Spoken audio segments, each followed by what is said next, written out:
In this video, you will be seeing an example problem of how to calculate the amount of energy, or Q, transferred into or out of a system when multiple things happen. So there's a mixture of phase and temperature change steps.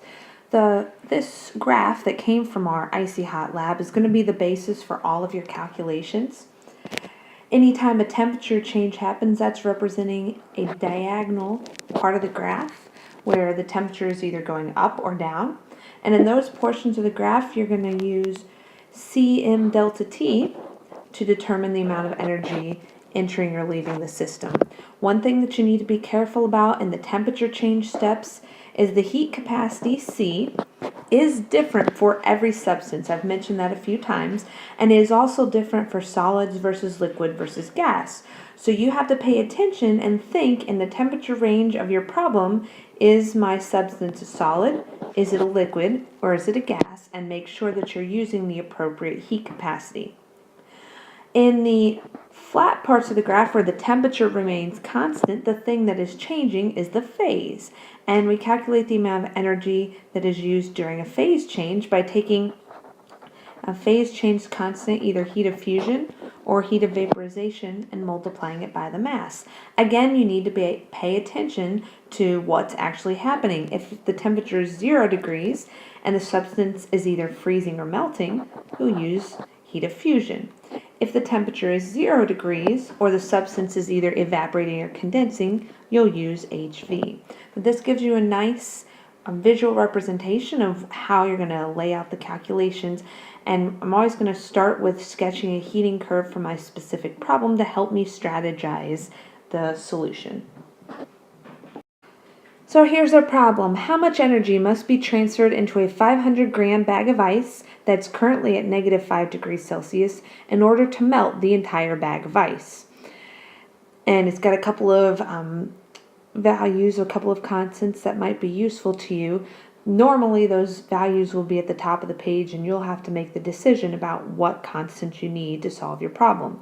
So I always start with a sketch of the heating curve.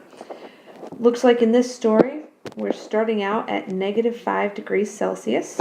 Before the bag can melt, the melting is going to take place at 0 degrees Celsius. So first, there's a temperature change step. The temperature goes from -5 degrees Celsius to 0.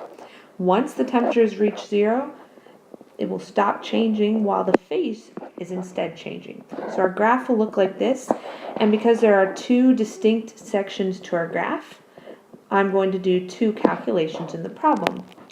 The first step, I'm going to use the heat capacity of a solid to do my calculation, and the second step, I'm going to use the heat of fusion to calculate how much energy was used to melt the ice. So first, step one is a temperature change, and I'm going to keep track of it. I'm going to call each section 1 and 2, and if there were more, so that I can keep track of my work. So Q, the amount of energy transferred into the system in step 1, is equal to Cm delta T, because this is a temperature change. It is a solid, so I'm going to be careful to use the heat capacity for solid ice, which is 2.1 joules for every 1 gram and 1 degree Celsius. I'm going to use the mass of this bag of ice, which is 500 grams.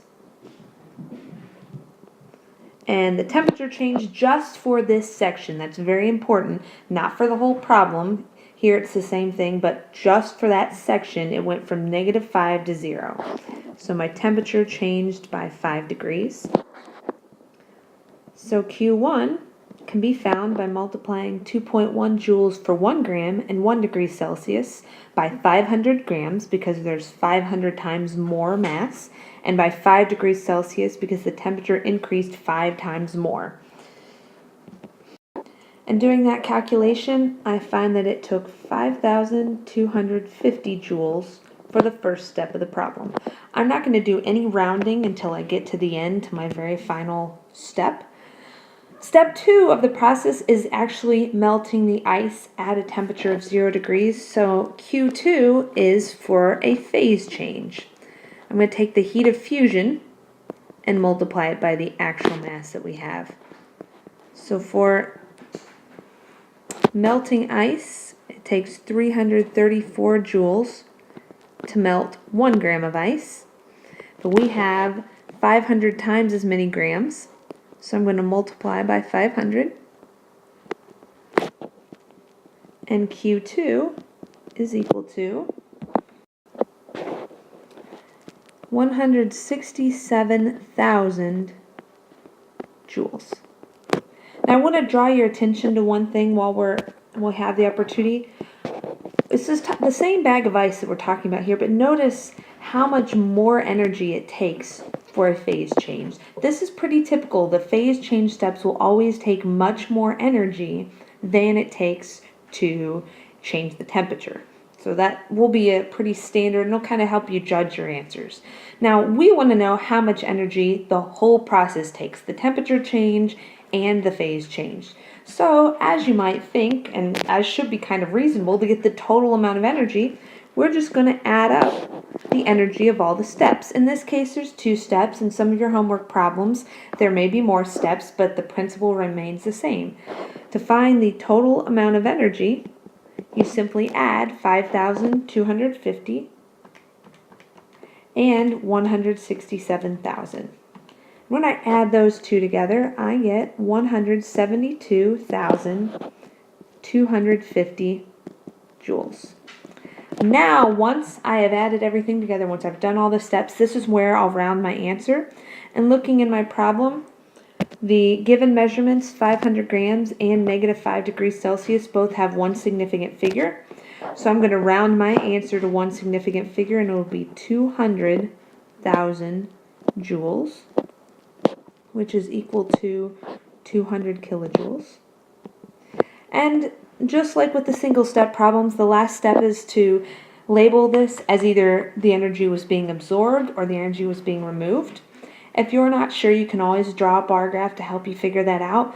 But I know, looking at this problem, because the temperature went up and the phase went from a solid to a liquid, which has more phase energy, that energy must have been added to my system, and therefore this energy was absorbed.